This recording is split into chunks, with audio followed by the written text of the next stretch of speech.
Hi friends, చాలా టేస్టీగా ఉండే క్రిస్పీ కార్న్ అయితే తయారు చేసుకోబోతున్నాం. బయట టేస్ట్ రావాలన్నా సరే చాలా సింపుల్ వేలో కొన్ని టిప్స్ అనేది ఫాలో అయ్యామంటే చాలా ఈజీగా తయారు చేసుకోవచ్చు అన్నమాట. ఎలానో చూసేద్దాం. ఇప్పుడు కార్న్ ఇలా 2 కప్పులు అయితే తీసుకుంటున్నాం. ఇలా గిన్నెలో వేసుకున్న తర్వాత మళ్ళీ 2 కప్పులు దీంట్లోకి వాటర్ అయితే తీసుకొని ఒక 70% అయితే ఇది ఉడికించుకోవాలన్నమాట. ఇలా 70% అనేది కార్న్ ఉడికిన తర్వాత ఇలా ఈ కార్న్ అనేది ఇలాంటి గెంటతో తీసుకున్నామంటే వాటర్ అంతా కిందకు పోయి మనకి పొడి పొడిగా అవి వాటర్ లేకుండా వచ్చేస్తాయి. ఇలా ఒక గిన్నెలోకి అయితే మొత్తాన్ని తీసేసుకోవాలి. స్వీట్ కార్న్ తీసుకున్నాం కాబట్టి ఇట్లా ఉడికించుకున్న వాటర్ కూడా ఇలా డైరెక్ట్ గా అది కూడా కొంచెం ఉప్పు వేసుకొని తాగామంటే చాలా చాలా టేస్టీగా ఉంటాయి అన్నమాట.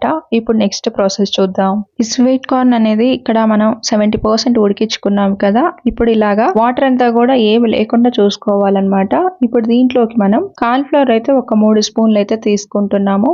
తగినంత దీంట్లోకి ఉప్పు వేసుకున్న తర్వాత జీలకర్ర ఒక 1/2 స్పూన్, 1/2 స్పూన్ ఇక్కడ కారం కూడా వేసేసుకొని ఇవి మొత్తం కూడా కలిసేటట్టు కలుపుకోవాలి ఒక్కసారి. ఇక్కడ ఇది కలిపేటప్పుడు మాత్రం స్పూన్ తో కలుపుకోవచ్చు, లేదంటే ఇంకొకలాగా కూడా కలపవచ్చు అన్నమాట. కానీ చెయ్యి మాత్రం అసలు పెట్టొద్దు. చెయ్యి పెడితే అదంతా కూడా దానికి పట్టదన్నమాట.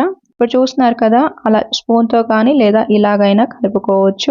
ఎక్కువగా కూడా కలపొద్దు, మొత్తం కూడా మళ్ళీ విడిపోతుంది. ఇలా కలుపుకున్న తర్వాత ఇక్కడ చూపిస్తున్నట్టు ఇలా హోల్స్ ఉన్న ఒక ప్లేట్ తీసుకొని ఇక్కడ వీడియో క్లిప్ లో చూపిస్తున్నట్టు ఇలా పైన అలాగా తిప్పుతూ ఉన్నామంటే దాంట్లో ఉన్న పొడి అంతా కూడా కొంచెం పక్కకు వచ్చేస్తుంది అన్నమాట. అలా పొడి వచ్చేస్తేనే డీప్ ఫ్రై చేసేటప్పుడు కూడా నీట్ గా మనకి క్రిస్పీ కార్న్ అనేది వస్తుంది అన్నమాట. ఇప్పుడు రెడీ అయిపోయాయి కదా, ఆయిల్ అయితే పెట్టేసుకొని డీప్ ఫ్రై కి ఆయిల్ మంచిగా వేడెక్కిన తర్వాత ఇప్పుడు ఇలాగా గెంటతో తీసుకొని ఇలా క్రిస్పీ కార్న్ అనేది వేసేసుకోవాలి. ఈ క్రిస్పీ కార్న్ ఇలా డీప్ ఫ్రై చేసేటప్పుడు మాత్రం కొంచెం 1 నిమిషం పాటు ఆగిన తర్వాత ఇలా ఒక్కసారి వాటిని కదిలించుకోవాలి. ఇంకొక విషయం ఏంటి అంటే ఇవి పేలే ఛాన్సెస్ కూడా ఉంటాయి. చాలా జాగ్రత్తగా వీటిని డీప్ ఫ్రై అయితే చేసుకోవాలి. ఫస్ట్ గా మనం పాటించాల్సింది ఇది అన్నమాట. ఇవి పేలి ముఖం మీద కూడా వచ్చే ఛాన్సెస్ ఉంటాయి.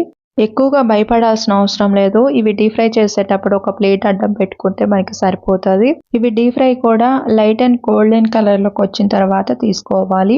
ఇలా ఒక పేపర్ లోకి తీసుకున్నామంటే టిష్యూ పేపర్ లోకి కొంచెం ఆయిల్ అంతా కూడా లాగేస్తుంది. దాని తర్వాత బౌల్ లోకి సర్వ్ చేసేసుకోవాలన్నమాట.